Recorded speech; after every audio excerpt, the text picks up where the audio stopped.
이 말씀을 가지고 베데스다 연못의 기적이라고 하는 제목을 가지고 하나님 말씀을 증거하겠습니다.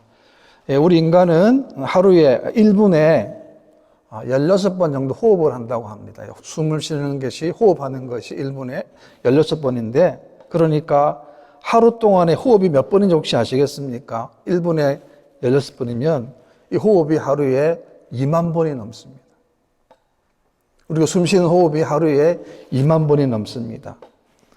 그런데 우리가 매일 호흡을 하지만 호흡에 대해서 관심이 있는 사람들은 사실은 별로 없지요. 그러나 우리가 이렇게 호흡을 할 수 있는 것도 전적으로 하나님의 은혜라는 사실인 것입니다. 사도행 10장에 보게 되면 사도 바울은 하나님은 생명과 호흡을 주시는 분이라고 했습니다. 참 놀랍지 않습니까? 생명을 주신다는 게 다른 말은 뭐냐면 호흡을 주신다는 말입니다. 왜냐하면 호흡이 끝나면 인생은 끝나기 때문에 그렇습니다. 한 달이면 우리가 호흡하는 게 얼마나 되냐면 한 달이면 우리가 호흡하는 것이 60만 번이 넘습니다. 하나님은 60만 번 동안 우리들에게 호흡을 주신다는 것이죠. 무슨 말입니까? 하나님은 우리 인간의 호흡까지도 주관하신다는 것입니다. 하나님은 친히 우리의 발걸음을 하나님이 인도하신다는 것입니다. 오늘 본문에 보게 되면 유대인의 명절이 되었을 때 예수님은 다시금 예루살렘으로 올라가십니다. 예루살렘 양문 곁에 베데스다라고 하는 연못이 있는데 그곳에서 예수님은 38년 된 병자를 고쳐주십니다. 저는 오늘 본문에서 세 가지로 교훈을 얻고자 합니다. 첫 번째는 치유 현장인 베데스다 연못이라는 것입니다. 양문은 예루살렘의 북동쪽에 위치한 문인데요. 바벨론에서 교환했던 유대인들이 예루살렘을 중건할 때 건축한 문입니다. 이 문으로 희생 제물에 쓰여질 양들이 들어왔습니다. 그런데 이 베데스다는 바로 그 곁에 있는 연못인데 그 뜻은 은혜의 집과 자비의 집이라고 하는 뜻입니다. 이 못에는 천사가 가끔 내려와 물을 동하게 하는데 물이 동할 때 가장 먼저 물에 들어가는 환자는 어떤 병에 걸렸든지 고침을 받게 되었습니다. 그래서 많은 사람들, 특별히 많은 환자들이 연못가에 있습니다. 맹인들, 다리 여는 사람들, 혈기 많은 사람들이 지금 누워 있습니다. 왜 누워 있습니까? 그들은 자신의 질병을 고치기 위해서 그곳에 머물고 있는 것입니다. 그러니까 이 베데스다 연못가는 참으로 무기력한 사람들이 누워 있다는 것입니다. 저는 이 어수선한 시대에 우리의 교회와 우리의 가정이 베데스다와 같이 자비와 연모의 집이 되기를 소망합니다. 교회는 무엇보다도 치유의 역사가 일어나야 합니다. 먼저는 예수님으로 말미암아 우리의 영혼이 회복되어야 합니다. 그게 무슨 말입니까? 하나님과의 관계가 회복되는 것이고 그리고 이웃과의 관계도 회복되는 것입니다. 뿐만이 아닙니다. 우리의 육신의 문제도 회복되어야 하는 것입니다. 특별히 우리가 자신의 질병 때문에 그 치유 때문에 예수님을 믿는 분들을 참 많지 않습니까? 자신이 할 수 없는 병의 질환 때문에, 질병 때문에 믿음을 가지게 되었고 신앙을 가지게 되었고 그리고 예수를 믿는 사람들이 많다는 것입니다. 누구든지 교회에 와서 예배를 드림으로 말미암아 주님을 만나고 영혼이 회복되는 것입니다. 그리고 주님 말씀을 듣고 난 다음에 우리가 그 말씀을 통해서 영적으로 새 힘을 얻고 한 주간을 우리가 살아갈 수 있게 되는 것입니다. 그렇기 때문에 우리가 드리는 예배는 하나님 원하시는 우리가 최고로 그리고 최선으로 하나님께 예배를 드려야 하는 것입니다. 요한복음 4장에 보게 되면 예배를 드릴 때 조건을 말씀하고 있는데요. 영과 진리로 예배할지니라 라고 했습니다. 그게 무슨 말입니까? 하나님이 받으시는 예배는 영과 진리로 드리는 예배만 하나님이 받으신다는 겁니다. 그러니까 하나님 어떤 예배를 찾는다는 겁니까? 하나님은 영과 진리로 드리는 예배를 하나님이 찾으신다는 것입니다. 우리 인생은 인생 살다 보면 목마를 수밖에 없습니다. 그 목마름을 해결할 수 있는 저는 우리 교회가 되기를 소망합니다. 우리가 인생 가운데 풀 수 없는 수많은 난제를 만났을 때에 천지와 바다와 우주 만물을 창조하신 하나님 앞에 나와서 우리의 사정을 진솔하게 아뢰고 그리고 하나님의 도움을 구하는 것, 그것이 바로 교회의 역할이고 교회의 사명이라고 하는 것입니다. 우리는 문제를 만났을 때마다 가장 먼저 즉시로 우리는 하나님께 달려 나와야 하는 것입니다. 문제를 가지고 혼자 고민할 것이 아닙니다. 그 즉시로 하나님께 나옵니다. 왜 그렇습니까? 하나님은 자기 백성들에게 가장 적절한 때에 가장 적절한 은혜를 하나님이 친히 베풀어 주시기 때문에 그렇습니다. 그러니까 우리는 하나님께 나아가기만 하면 하나님이 나를 위해서 뭘 준비해 놓으셨는가를 우리가 알게 된다는 것이죠. 왜 그렇습니까? 그것이 바로 하나님의 은혜의 보좌이기 때문에 그렇습니다. 은혜의 보좌가 있는 곳이 바로 교회이고 그리고 예배라고 하는 것입니다. 그런데 오늘날 신앙을 가만히 보게 되면 성도들은 전심전력하지 않습니다. 왜 그럴까요? 그 이유는 아직도 믿을 구석이 있기 때문에 그렇습니다. 그래서 하나님께 전적으로 매달리지 않고 예수를 믿는 것입니다. 이러다 보니까 신앙생활이 시원하지도 않고 참 담담합니다. 덤덤합니다. 왜 그렇습니까?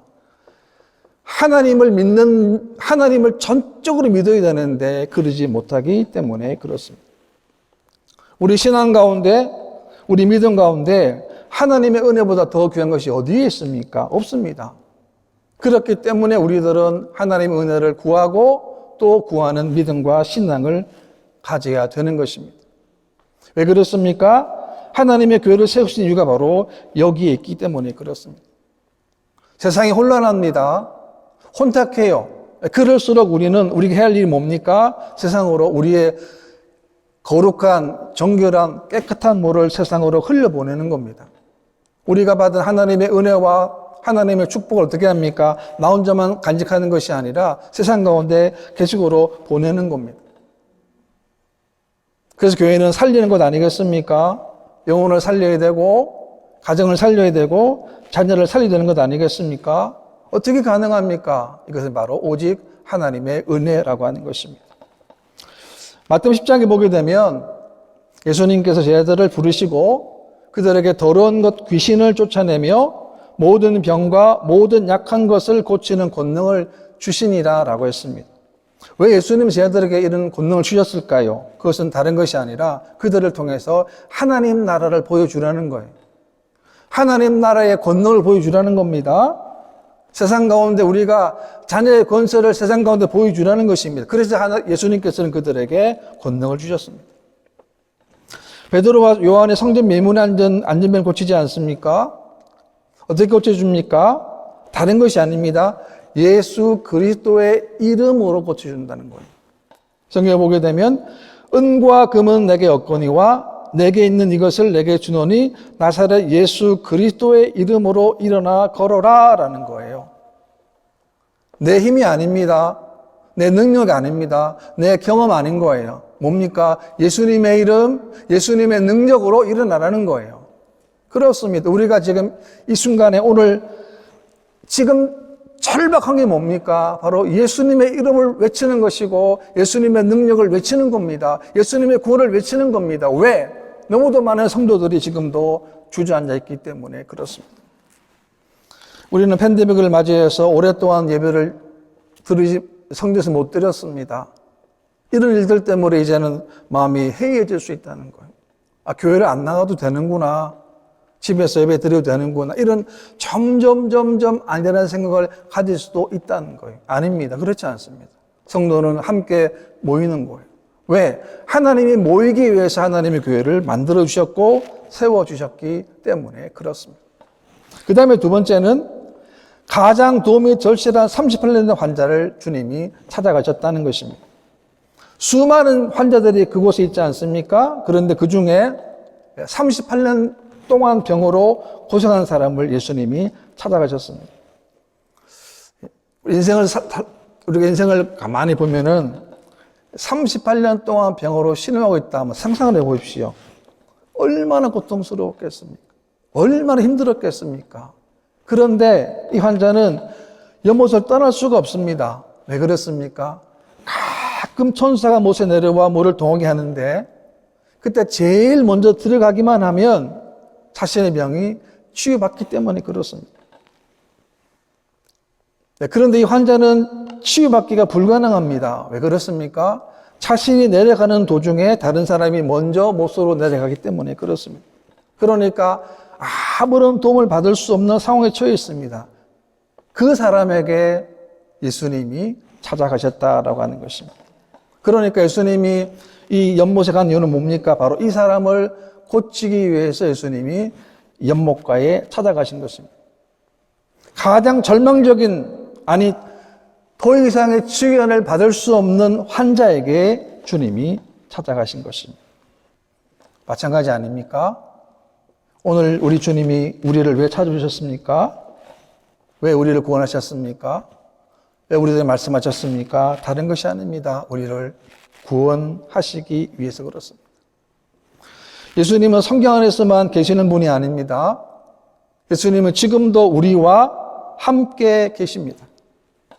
우리가 방황할 때, 갈 바를 알지 못할 때 우리를 인도하십니다. 우리의 길을 말씀하시고 우리를 도와주십니다. 요한 10장에 보게 되면 나는 선한 목자라 나는 내 양을 알고 양도 나를 아는 것이 아버지께서 나를 아시고 내가 아버지를 아는 것 같으니 나는 양을 위하여 목숨을 버리노라 라고 했습니다. 예수님은 우리가 양과 같이 약하다는 사실을 아십니다. 이리가 득실되는 세상 아닙니까? 이리만 있습니까? 온갖 무서운 사자와 호랑이 같은 무서운 세상 아닙니까? 이런 세상 가운데 아무런 힘이 없는, 때로는 기진맥진한 것을 주님이 우리를 위해서 다 아신다는 것입니다. 뿐만 아닙니다. 주님은 우리를 위해서 어떻게 하셨습니까? 목숨을 버리셨다는 거예요. 예수님이 목숨을 버리셨기 때문에 우리는 영원한 생명을 가질 수 있게 된 것입니다. 그렇기 때문에 우리들은 날마다 목자 되시는 주님을 따라갈 수 있게 된 것입니다. 예수님께서는 환자에게 질문하십니다. 6절 말씀 보게 되면 예수께서 그 누운 것을 보시고 병이 벌써 오래된 줄 아시고 이르시되 내가 낫고자 하느냐라고 묻습니다. 예수님은 이 환자에게 먼저 말을 건네십니다. 이 환자 행색을 보아서 그 병이 오래되었고 더 이상의 가망이 없는 상태로 누워있는 모습을 보셨고 예수님은 그냥 지나치지 아니하시고 그에게 질문하시는 겁니다. 질문의 요지가 뭡니까? 내가 낫고자 하는다라는 것입니다. 그러니까 희망에 전혀 없는, 소망에 전혀 없는 환자에게 주님은 희망의 말씀을 전해 주시는 것입니다. 이것이 뭡니까? 이것이 바로 복된 소식이고 복된 복음이 되는 것입니다. 오늘 주님은 저 여러분들에게 묻습니다. 내가 정말 낫고자 하느냐? 여러분의 소원이 무엇입니까? 여러분의 기도 제목은 무엇입니까? 그 사실을 주님이 지금 묻고 계십니다.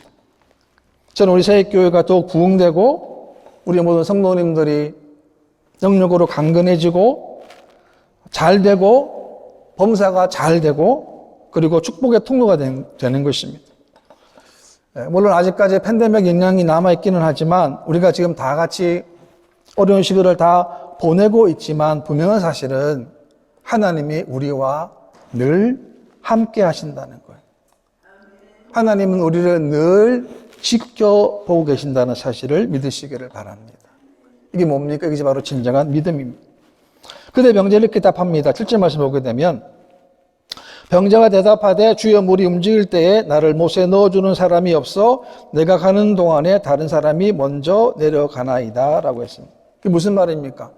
자신은 절실한데 정말 가고 싶은데 정말 38년 동안에 눌려있는 이 모습을 치유받고 싶은데 할 수가 없다는 거예요. 나를 못에 넣어줄 사람이 없다는 게. 그게 무슨 말입니까? 나를 도와줄 사람이 없다는 거예요. 우리 인생에도 조력자가 있습니다. 많이 있지 않습니까? 그런데 우리 인생의 조력자는 한계가 있어요. 사람의 도움은 사람의 한계를 못 뛰어넘습니다. 그런데 우리들에게는 영원한 조력자가 계십니다. 완벽한 조력자가 계십니다. 그분이 누구십니까? 바로 성령님이십니다. 우리를 가르쳐 주시고 이끌어 주시고 말씀하시고 도와주십니다. 요한복음 10장 말씀 보게 되면 보혜사 곧 아버지께서 내 이름으로 보내실 성령 그가 너희에게 모든 것을 가르치고 내가 너희에게 말한 모든 것을 생각나게 하리라라는 거예요. 예수님 말씀하신 것을 우리로 하여금 깨닫게 하는 것이 바로 성령님의 역사라는 거예요. 예수님 말씀하신 것을 말한 모든 것을 우리가 생각나게 하는 분, 그분이 바로 하나님의 성령이십니다. 우리가 잘못 길을 가고 있을 때, 잘못 걸어갈 때 하나님은 우리로 하여금 그 길이 아니다. 돌아서라. 앞으로 와라. 그 길이 아니다. 끊임없이 말씀하시고 도와주시고 우리 마음을 녹화하시는 분이 바로 하나님의 성령님이시라는 사실입니다. 그분은 영원토록 우리와 늘 함께 하십니다. 그래서 우리는 매일매일마다 우리 가는 곳곳마다 하나님, 내가 가는 모든 길을 통하여 하나님 인도하시고 성령님께서 나를 깨우쳐 주시고 도와주시고 말씀해 달라는 거예요. 저도 이제 저희 집에 그 조그마한 동물을 하나 키우는데요. 그래서 그 초식 동물이라서 한 마리를 키우고 있는데 그 동물이 풀을 좋아해서 제가 이제 예전에 어떤 습관이 있습니다. 길 주위에 있는 풀이 있으면 좀 뜯어가지고 제가 주는데요. 보니까 모든 풀을 먹지 않습니다. 제일 좋아하는 게 있고, 조금 좋아하는 게 있고, 아예 안 먹는 게 있습니다. 그래서 제가 구분을 하는 거죠. 늘 좋아하는 것만 줄 수는 없잖아요. 자기가 먹어야 될 것도 있으니까. 건초라고 하는 것은 자기들이 의무적으로 먹어야 되는 게 있고. 그래서 저는 이제, 배추를 주니까 너무 좋아해요. 배추를 제일 좋아합니다. 그렇다고 배추만 줄 수 없으니까, 예전에 지금은 많이 없었지만 민들레 같은 경우도 보면은 민들레도 참 좋아했어요. 근데 지금 민들레가 없기 때문에 민들레를 못 들고 다른 풀을 또 이것도 줘보고 저것도 줘보고 이제 주는 거예요. 다 계산을 해가지고 다 주는 거예요. 하나님께서도 마찬가지입니다. 성령께서 마찬가지입니다. 우리들에게 이런 환경, 이런 어려운 환경들을 왜 주실까? 왜 고통을 주실까? 왜 환난을 주실까? 왜 어려움을 주실까? 그것은 다른 것이 아닙니다. 나에게 필요하기 때문에 주시는 거예요. 그것을 하나님은 믿음으로 이길 수 있도록 우리의 길을 하나님이 인도하시고 도와주시고 역사하시는 것입니다. 그 다음에 세 번째는 기적은 예수님 명령에 순종함으로 체험되어지는 것이라는 사실입니다. 8절 말씀 보게 되면 예수께서 이르시되 일어나 내 자리를 들고 걸어가라 하시니 라고 했습니다. 중요한 것은 일어나라는 거예요. 일어나라 이 말은 누운 자리를 일어나는 의미도 있겠지만 동시에 죄의 자리에서 일어나라는 명령이 되기도 하는 것입니다. 그렇습니다. 우리도 마찬가지 아니겠습니까? 우리도 세상의 자리에서 일어나야 합니다. 불평과 원망과 시기와 질투, 허영, 무기력한 자리, 불순종의 자리, 교만과 거짓과 게으름, 나태의 자리는 우리가 일어나야 하는 것입니다. 우리는 그동안 무기력한 신앙생활을 하고 말았습니다. 그래서 신앙의 야성을 잃어버렸습니다. 이제는 어떻게 되겠습니까? 다시금 그 자리를 일어나야 하는 것입니다. 뿐만 아닙니다. 내 자리를 들라 했습니다. 그래서 무슨 말이냐면 내 과거를 청산하라는 거예요. 과거를 깨끗하게 정리하라는 거예요. 여호수아 5장에 보게 되면 하나님은 여호수아에게 이렇게 명령하시는데요. 그때 여호와께서 여호수아에게 이르시되 너는 부싯돌로 칼을 만들어 이스라엘 자손들에게 다시 할례를 행하라 하시매라고 말씀합니다. 이스라엘 백성들은 지금 이 과정은 뭐냐면 전쟁하고 있고 전쟁 중이고 전쟁을 미리 지금 준비하는 과정인데 하나님은 뜻밖의 할례를 행하라는 겁니다. 그것도 부싯돌로 할례를 행하라는 겁니다. 이상한 시간이고 이상한 타이밍 아닙니까? 어떻게 전쟁을 앞두고 할례를 행하라는 결코 이해할 수 없는 명령을 하십니다. 왜 이런 명령을 하셨겠습니까? 그것은 이스라엘 백성들에게 과거의 결별을 선언하신 것입니다. 이스라엘 백성들을 가만히 보십시오. 광야에서 하나님을 원망했습니다. 모세를 원망하는 시간을 보냈다는 거예요. 그들 하나님의 살아계심을 누구보다도 많이 보았지 않습니까? 불기둥을 통해서도 구름기둥을 통해서도 하나님의 인도가 뭔가를 그들이 보았다는 거예요. 만나도 먹었습니다. 그리고 하나님의 살아계심을 체험도 했습니다. 그런데 그들은 툭 하면 원망과 불평을 쏟아냅니다. 왜 그들이 원망했었겠습니까? 그 근원이 뭐냐면 그들이 하나님을 신뢰하지 못하고 하나님을 믿지 못했기 때문에 그렇습니다.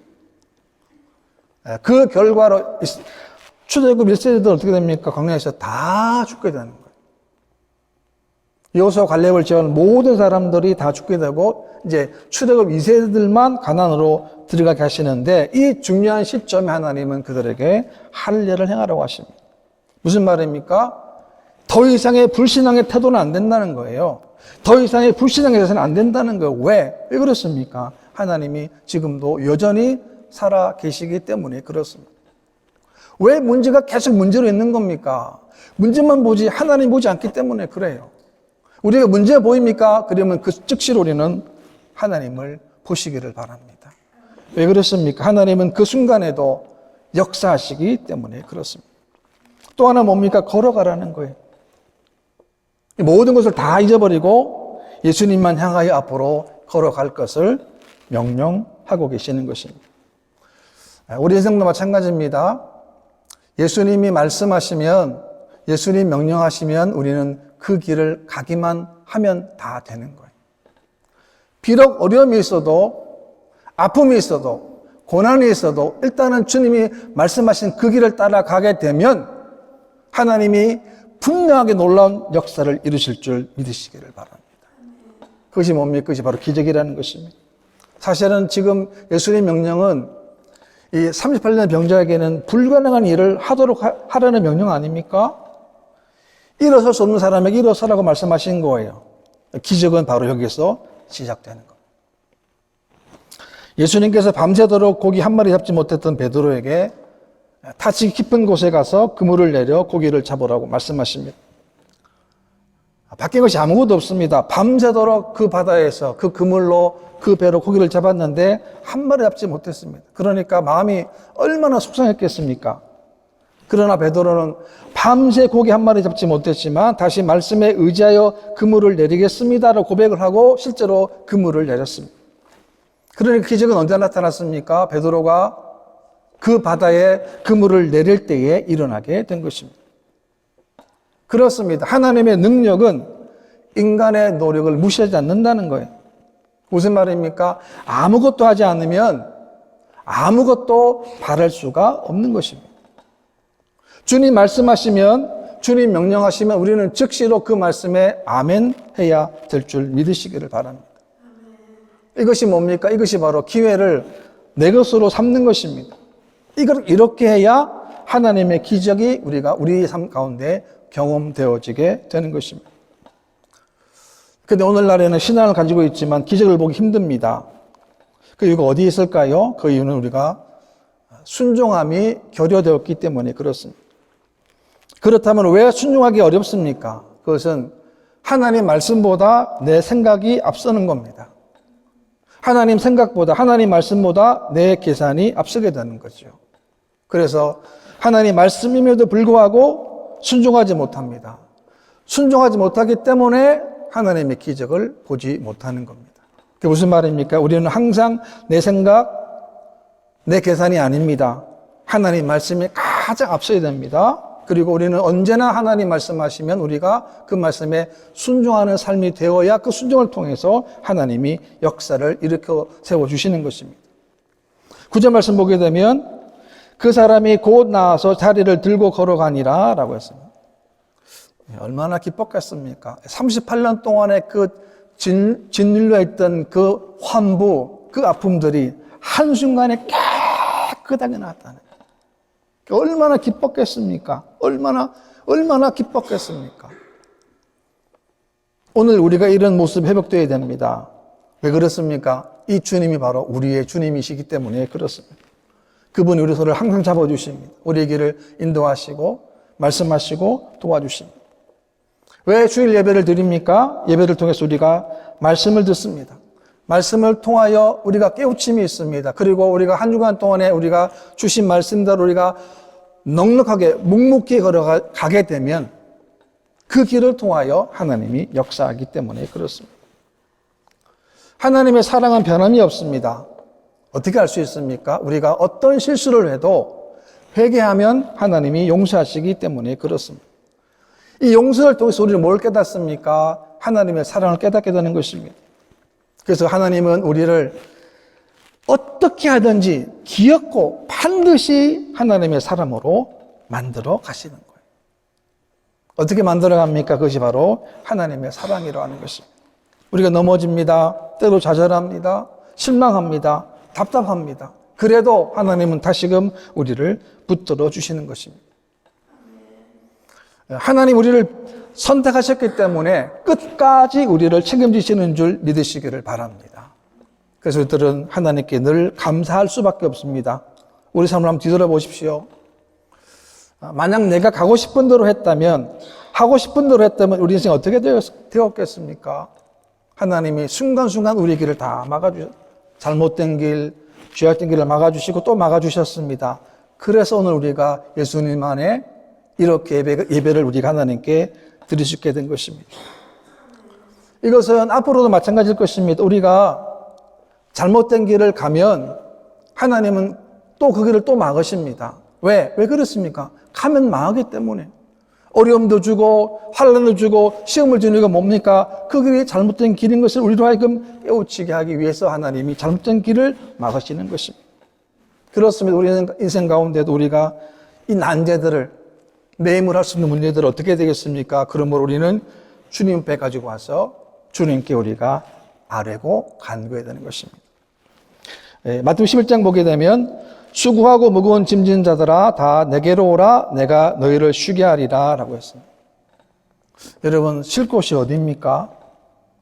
여러분 지금 쉴 곳이 어디입니까? 어디에서 인생의 쉼을 얻을 수 있겠습니까? 바로 예수 그리스도입니다. 그분을 초청하십시오. 그리고 그분과 늘 함께 하십시오. 그리고 그분이 말씀하시면 말씀에 즉시로 응답하시고 순종하십시오. 왜 그랬습니까? 하나님의 기적이 나타날 것입니다. 지난 5개월 동안 하나님이 저희들을 지켜주셨습니다. 벌써 5개월이 지나갔습니다. 우리가 하루, 한 주간, 한 달, 간 시간마다 이 호흡을 주신 거 얼마나 감사합니까? 호흡할 때마다 하나님 이 숨 쉬는 것 모든 것 다 은혜는 특별히 얼마나 감사합니까? 숨이 없는 그 순간까지 우리가 하나님 말씀 앞에 철저하게 순종함으로 말미암아 하나님의 기적의 주인공 되는 여러분 되시기를 주님의 이름으로 축원합니다.